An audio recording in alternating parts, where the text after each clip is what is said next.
نحمده ونصلي ونسلم على رسوله الكريم أما بعد. So we have been looking at Surah Yusuf. Some question just to get you a little bit woken up in the hot day after Dhuhr.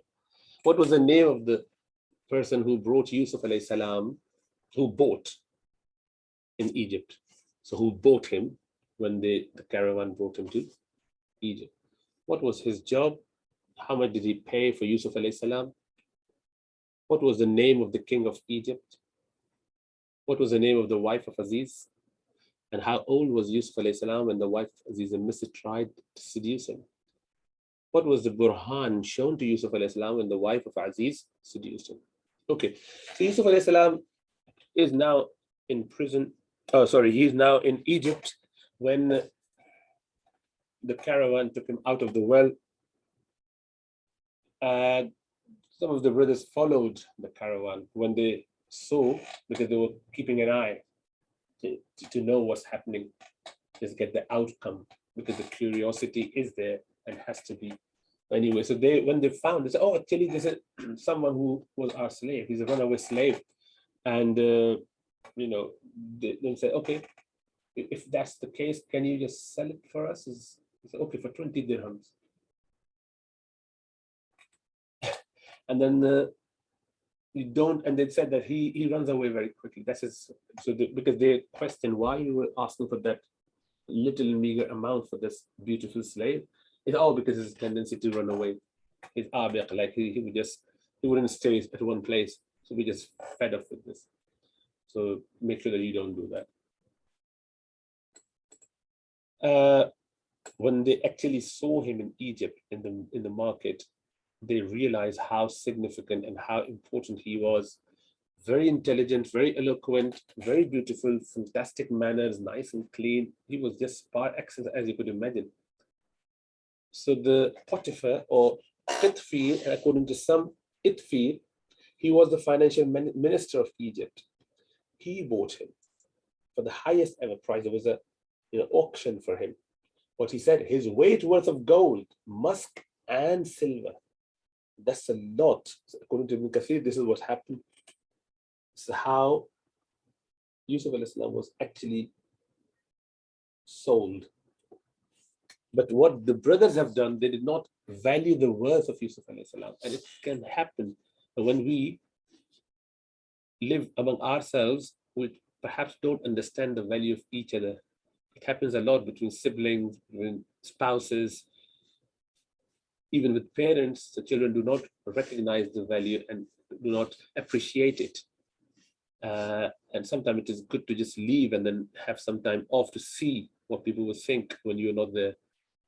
And many people, especially our generation and the previous, they would moan and show their remorse about not doing enough to serve their parents, and when they've left, not while they were there. So that's quite common. But anyway, another point there is that these people had not got any respect for their brother.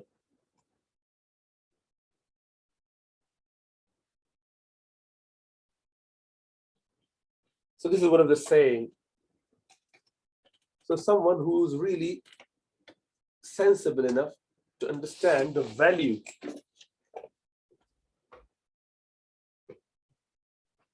they could identify, they could see the value. What they did initially looked a bit like wasteful thing. It's a bad trade. Why did you do that? And later on, it turned out to be the best deal. And they said, wow, you've done amazing. So Abdullah ibn Mas'ud radiallahu ta'ala anhu, he mentioned this. And he mentioned about 3 people.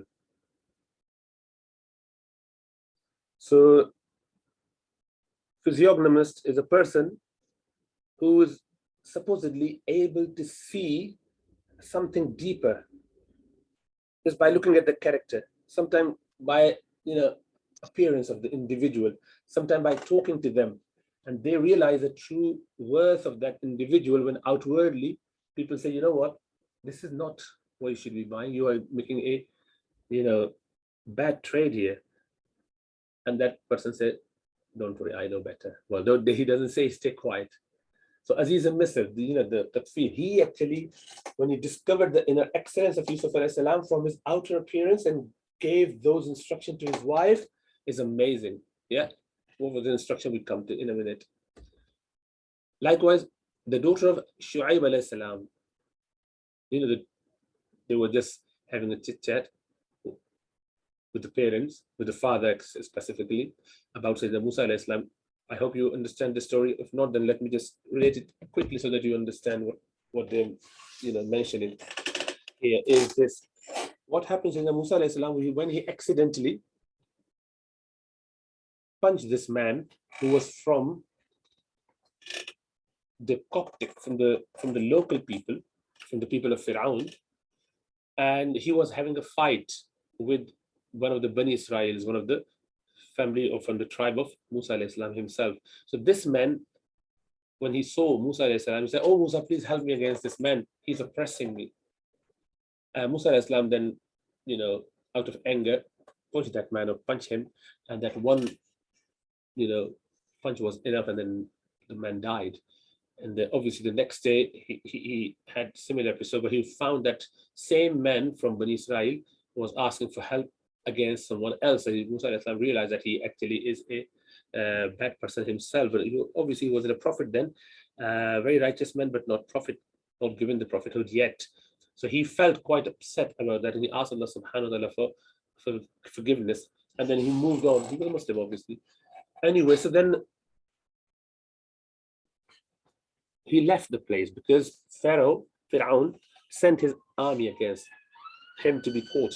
So Musa alayhi salam, then he just sneaked out, and then he fled. He fled to Madian. Madian is next city or whatever. And he obviously, when he rested, he couldn't find anything other than people having some herds, and they're trying to draw water from the same well, and men were trying their best to get the water out while pushing the others away. So there are two girls standing by the side and holding their animals, not letting them go near the water. And it took them quite a long time. So Musa alayhi salam, seeing everyone else is fighting for water and they're struggling and getting the thing sorted out, they are holding their animal. This is unfair for the animals and for these two ladies. He approached and said, why are you standing? And they said that we are, women, we don't want to mix with them, and this is not from our character. We don't like that. That's against our modesty. Let them finish. We always do that, and then obviously we do once they're all gone. And clearly Musa alayhi salam understood that mean that they are quite delayed. In the next 2-3 hours they're waiting here with the animals. So Musa alayhi salam said, I can help you. He just took the animal, all the herd, and get them water without any trouble. He was very strong physically, so he managed to do it literally quickly. And so they went home and they reached way earlier, and animals are all happy with the belly full with food and water. So father, who was a prophet, Shu'aib alayhi salam, he inquired about this. He said, how come you come too quickly? Now that's very unusual. So they say, there was a man, they told the story. So this man was very nice and sensible person. And then so Musa alayhi salam said, did you invite him for food or something? At least to say thanks. He was so shy, he didn't say anything. He just did and then he just ran away. And he just came this way. We were so shy as well, so we didn't speak to him. So Musa alayhi salam said, Shu'aib alayhi salam said, then go and bring him. So because he was blind himself in his old age, so the girl went to find Musa alayhi salam. So by the way, that's an important point with regards to our connection with Allah subhanahu wa ta'ala. When they left, those two girls left with the animals back home, Musa alayhi salam is left on his own in that bewilderment where there's nothing else going on except of him being in the middle of a place where he hasn't got a shelter, no food, no family, and he just sat by a shade of some wall or something and he made this beautiful dua. Rabbi, he said, Rabbi, inni lima anzalta ilayya min khairin faqir. Oh Allah, whatever from the goodness you favor me with, I am in need of. Whatever blessings you give me, O Allah, I am in desperate need of that. It means I'm so poor at this point that I have nothing, and I'm in need of every favor that you could offer me, Allah. He said these words, Rabbi inni lima anzalta ilayya min khairin faqir, Surah Qasas. And the next ayah of Quran is فَجَاءَتُ إِحْدَاهُمَا تَمْشِي عَلَى اسْتِحْيَةٍ. So immediately, as he said, Fafujaya, immediately one of the two girls came back saying, oh, Inna Abi yad'uk, my father is calling you. So he followed. The way he followed, he did not follow the girl. He instructed that I would walk ahead, you would follow me, like with the distance. And if I needed to go to right, you would, throw a stone on that side, I would, go that side. No discussion, no talk. It's just sign language, sort of. And that's the beauty. They kept their chastity, they kept their modesty. Why he did not let the woman go ahead? Because he did not want people to think that he's following the woman, because that's very bad. And they have got very good honor in the society. So this is how wise he was from the beginning. And likewise, he would not let girl to say anything, because again, people would see they're talking. So the distant, he said, because this is a stranger in the society who no one knows why this girl, who they know, is now going with this man. Obviously, they've already seen that, but that's one-off episode. Everyone is pushing and pulling, and that's just done. But you cannot follow people to their houses. So anyway, there are many other ways that you can look at that. But anyway, so this is the modesty that they showed, the nicest way. Anyway, they came home. So Shu'aib alayhi salam inquired about the story, whatever happened, and then obviously Musa alayhi salam narrated whatever happened in Egypt, why he is here now. So then this girl said, oh my father, retain him on wages. Surely the best one for you to employ is the one who is strong and trustworthy. Ya abati ista'jarhu, inna khayra man ista'jarta al-qawiyyul ameen. So she was very intelligent girl. She realized what she's doing. Like, this man has strength. Just one episode.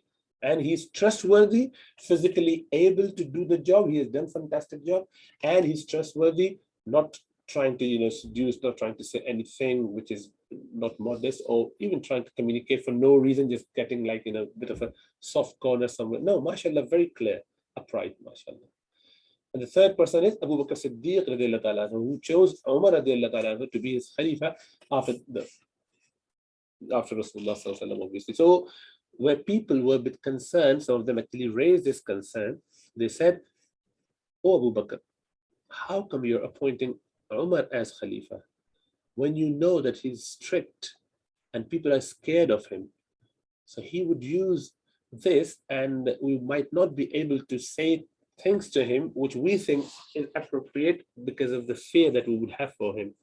We all have anyway. So isn't he harsher, or way harsher for a Khalifa to be? So Abu Bakr Siddiq said, anhum ajma'in, all of those Sahaba, he said, he's strict because he knows that I am there as a soft one. And I'm telling you, when I'm gone, he would be as mild as you expect him to be as the Khalifa. So this man did not, this particular Sahabi did not want to complain. He just wanted to make sure that things are done properly for Ummah. That's a concern at Dinul Nasiha they had, the sincerity. And this is what they applied. And mashallah, this is what exactly happened. And Sayyidina Abu Bakr Siddiq was absolutely right. Sayyidina Umar became so mild and soft after that, that his harshness was gone. He was strict with regards to whenever there's a need, but not strict as he was before, where people were scared of him. That's why you know the stories where people actually questioned him on the pulpit. Even his wife, when she was telling him off. So things like that happened. So mashallah. So those three episodes where someone could see the future, as in like Allah subhanahu wa ta'ala help people with the basira. Anyway, so Allah subhanahu wa ta'ala says, وَقَالَ الَّذِي أعوذ بِاللَّهِ مِنَ الشَّيْطَانِ الرَّجِيمِ بسم الله الرحمن الرحيم وَقَالَ الَّذِي اشْتَرَاهُ مِن مِصْرَ لامرأته أكرمي مثواه عسى أن ينفعنا أو نتخذه ولدا وكذلك مكنا ليوسف في الأرض ولنعلمه من تأويل الأحاديث والله غالب على أمره ولكن أكثر الناس لا يعلمون. And Yusuf alayhi salam, that man, Yusuf alayhi salam, when the man from Egypt, the man who is the Qatfi, the minister, when who bought him said to his wife, so that's the story. So he brought him back home and he said to his wife, make his stay comfortable. Maybe he will profit us or we shall adopt him as a son. He could see some signs. So Allah subhanahu wa ta'ala then says, thus did we establish Yusuf alayhi salam, settled him in the land, that we might teach him the interpretation of events. And Allah subhanahu wa ta'ala has full power and control over his affairs, but most of men do not know. وَلَمَّا بَلَغَ أَشُدَّهُ آتَيْنَاهُ حُكْمًا وَعِلْمًا وَكَذَلِكَ نَجْزِي الْمُحْسِنِينَ. And when Yusuf alayhi salam, attained his full manhood, he became adult, we gave him wisdom and knowledge, which is the prophethood. And thus we reward the muhsinun, the doer of good. The pious people are always rewarded by Allah subhanahu wa ta'ala if they behave as they should do. And obviously, Yusuf alayhi salam was amazing. Allah subhanahu wa ta'ala made it so favorable. I mean, he was thrown in this well. You can't expect anything. Yes. And yet what happened? There was goodness in that. A blessing in disguise. And what Allah promised always come true. We must have that trust. Allah is the source of all goodness. Returning back to Allah subhanahu wa ta'ala all the time. When Allah intends to do something, He makes all worldly causes ready to act accordingly. So what you need to do is to be in the good books with Allah subhanahu wa ta'ala. Have good relationship. Things will be sorted out, even if you don't see them outwardly. Allah subhanahu wa ta'ala says in the Quran, وَمَن يَتَّقِ اللَّهَ يَجْعَلْ لَهُ مَخْرَجًا وَيَرْزُقْهُ مِنْ حَيْثُ لَا يَحْتَسِبُ. وَمَن يَتَّقِ اللَّهَ. Whoever fears Allah, whoever becomes righteous, يَجْعَلْ لَهُ مَخْرَجًا. Allah subhanahu wa ta'ala make ways out for him. وَيَرْزُقْهُ مِنْ حَيْثُ لَا يَحْتَسِبُ. And Allah subhanahu wa ta'ala would provide for him from the avenues that he hasn't even imagined, from ways that he can't even think, how could that happen? So Allah find different ways. Allah is powerful over everything. Anyway, he reached the age of 20 according to Dhahak, Imam Dhahak. According to Ibn Abbas, Mujahid and Qatada, these are all the hadith masters. Tafsir masters. So they've written tafsir. So according to them, these three, he was 33. And according to Hassan al-Basri, who's a Tabi as well, he, great Imam, he was 40 when all this happened. Anyway, doing good deeds, we get everything sorted out. Allah subhanahu wa ta'ala has explained so many different things and benefits that one can achieve just by being upright. Taqwa is the way forward. If I just say one thing there, you know what, there's nothing bad in this world. Whatever happens, actually, there is goodness in them if you were to just be upright. Allah would deliver you, get you out of this. Whatever seemingly looking bad, many a time that is good. The only thing which is bad is sin, disobeying Allah subhanahu wa ta'ala. Whatever calamity befalls, it's not outwardly, it looks like calamity, it's not actually, because you get through that and get very much more polished, coming close to Allah subhanahu wa ta'ala, benefiting in several different ways that we can't even imagine. So do not get too upset about what's happening in your life and around you, but have trust in Allah subhanahu wa ta'ala. You should never, never be despondent. وراودته التي هو في بيتها عن نفسه وغلقت الأبواب وقالت هيت لك قال معاذ الله إنه ربي أحسن مثواي إنه لا يفلح الظالمون. So the lady, the wife, she, in whose house he was, sought to seduce him to do the evil act. And she closed the doors and said, come on, O you.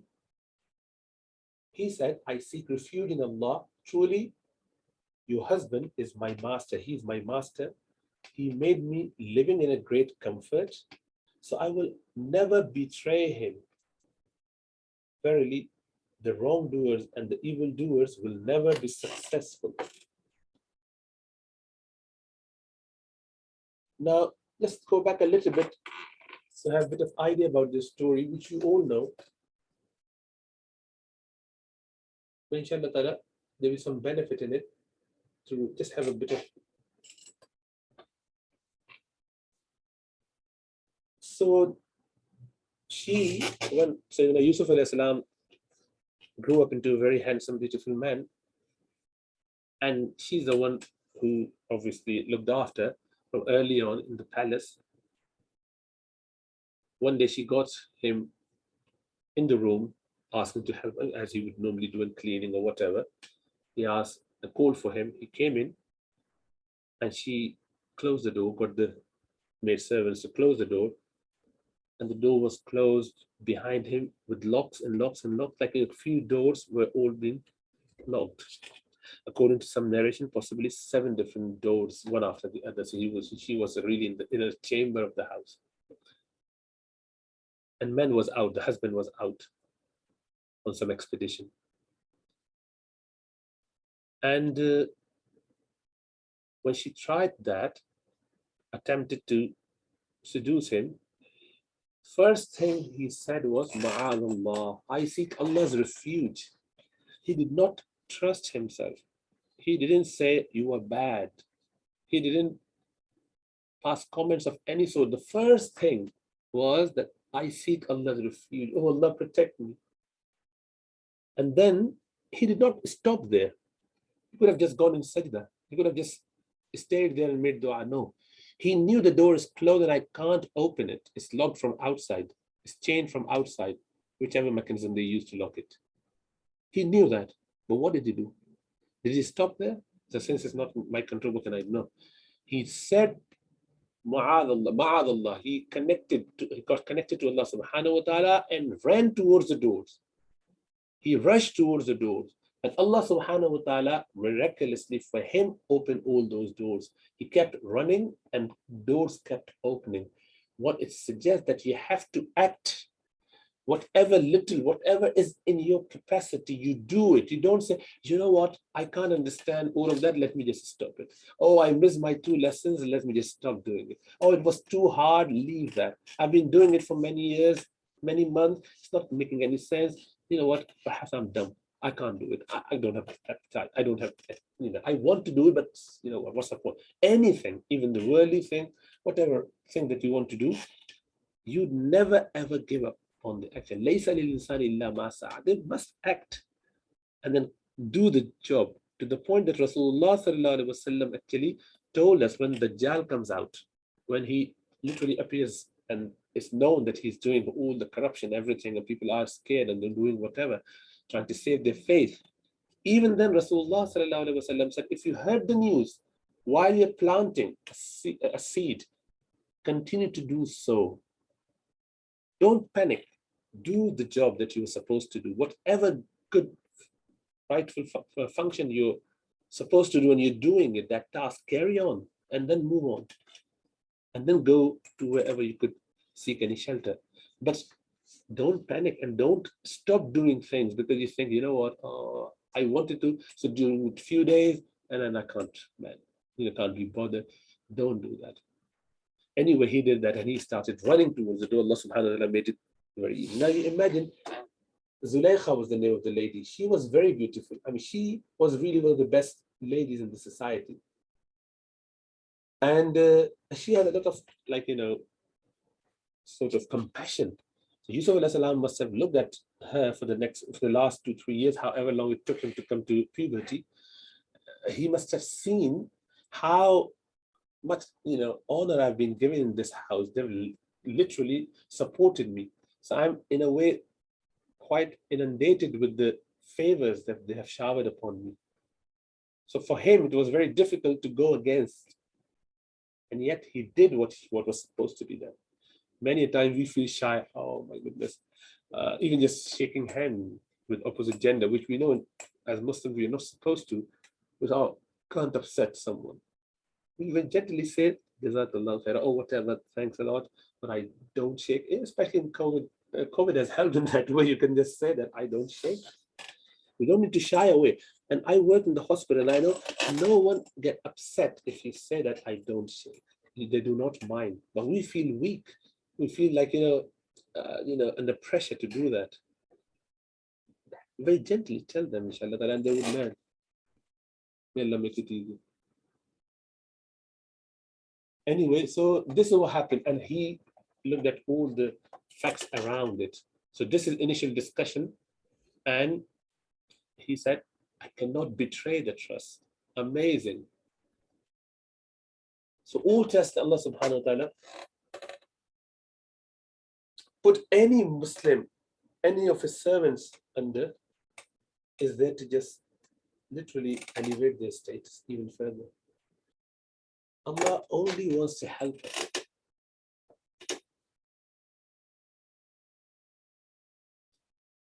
So Zulaykha or Zalikha, Ra'il or Ra'il.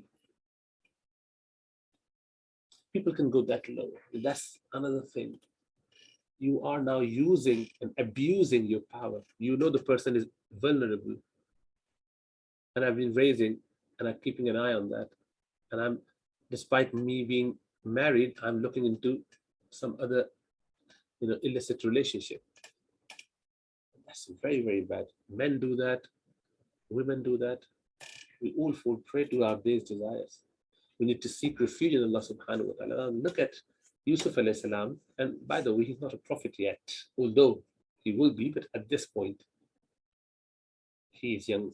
And Allah subhanahu wa ta'ala inspired him because he wanted to stay upright and he had connection with Allah subhanahu wa ta'ala through his father, obviously. He was a Muslim and very practicing, very knowledgeable.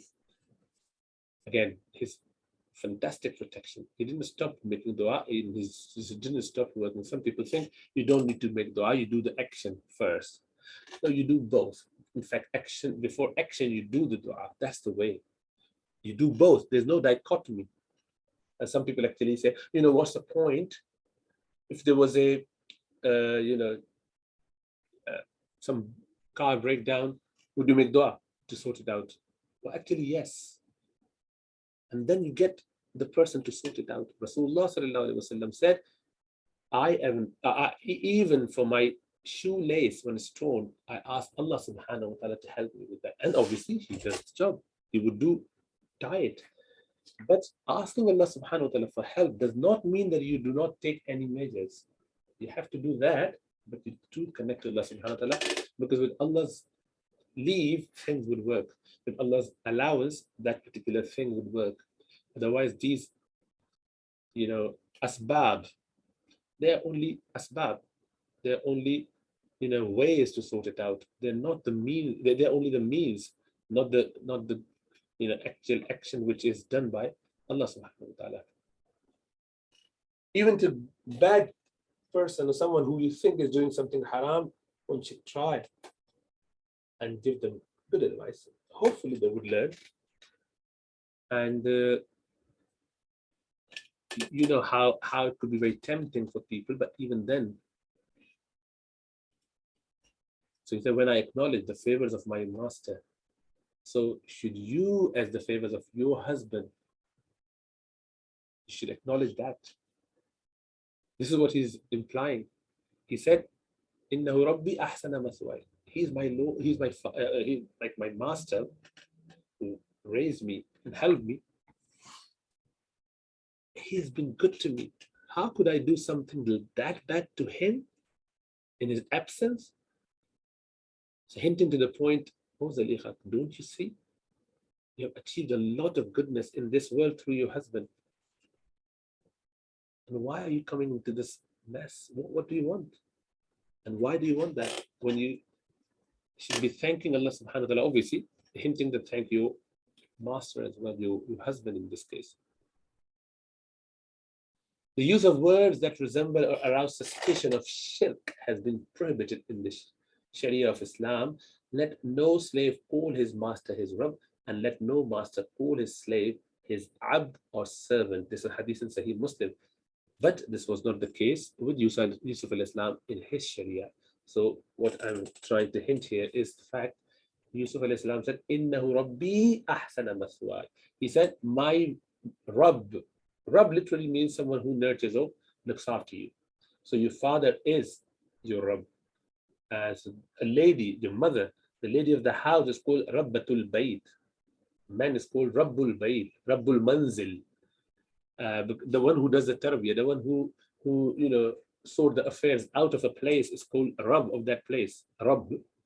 But since Rabb now is with Alhamdulillah, Rabbil Alamin, Ar-Rabb, Allah subhanahu wa ta'ala, it's very specific for Muslims that in our Sharia, in the Sharia of Muhammad sallallahu alaihi wasallam, it is prohibited that you do use those words because that resembles shirk. Rabb is Allah subhanahu wa ta'ala. You do not call your friend, master, father, anyone as a Rabb.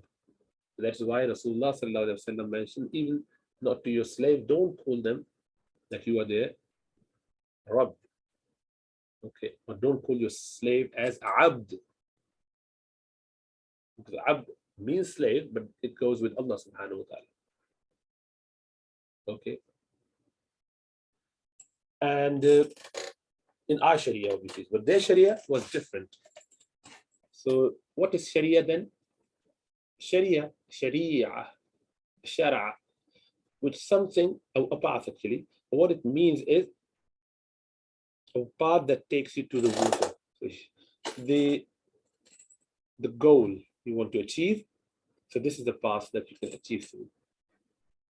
All prophets bring the same deen, the foundation, the basics, Tawheed, Akhirah, Risala, Taqdeer, angels, all those basic facts, articles of faith would be same among them all, but they would have different fiqh rulings. And that's where they differ. They differ in Sharia, not in deen. Okay, the usul are same, the foundations are same. Their Shara is different, and there could be many similarities and certain differences as well. And we would see later as Sayyidina Yusuf alayhi salam fulfilling the dream, Allah subhanahu wa ta'ala let his father, his mother, which is a maternal aunt, and 11 brothers who are the stars, after repentance and being upright again, they would bow down to him. So it's called sajda, prostration, the prostration of ta'zeem, of honoring, of glorifying someone, not for worship. Worship is kufr, is haram according to all madhahib. All madhahib means all of the prophets. It's absolutely haram. But to do with honor and respect, it was permissible during the time of Yusuf alayhi salam, but not now. It's not permissible. It's haram, major haram, not shirk, but haram, major haram, to bow down to someone, even honoring them, including parents, teachers, shuyukh, anyone, living or dead, not allowed.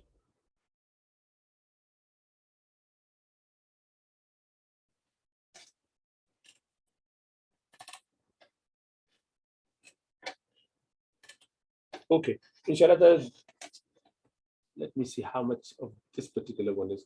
Okay, now that we would leave this one here because there's a very important. Yeah, let's just do this much here. I just read it and then we stop it and do the rest in a very important topic that we need to cover next week, inshallah ta'ala. These are the historians. Suddi, Imam Suddi and Ibn Ishaq. They mention, so Zulaykha actually started praising him about his looks initially. And when you do that, it becomes very difficult to then, refuse. How beautiful are your hair? So Yusuf al-Islam's response was amazing. He said, after my death, they will be first to part away from my body. And she said, how beautiful are your eyes? And he said, after the death, they will become liquefied and they will just flow down my face. There will be nothing left in them. They will just burst or leak out. And one said, then she said, how beautiful is your face? And he said, alayhi salam, all this will be eaten up by the earth below. It means he would not give in to any of those seductive words. So may Allah give us tawfiq to understand, and we shall go through the next bit next week. آخر دعوانا الحمد لله رب العالمين.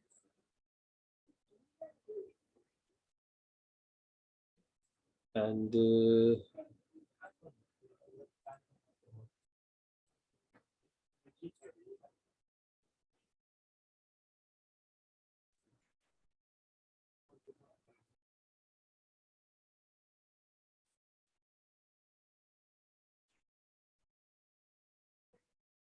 Bismillah ar-Rahman ar-Rahim.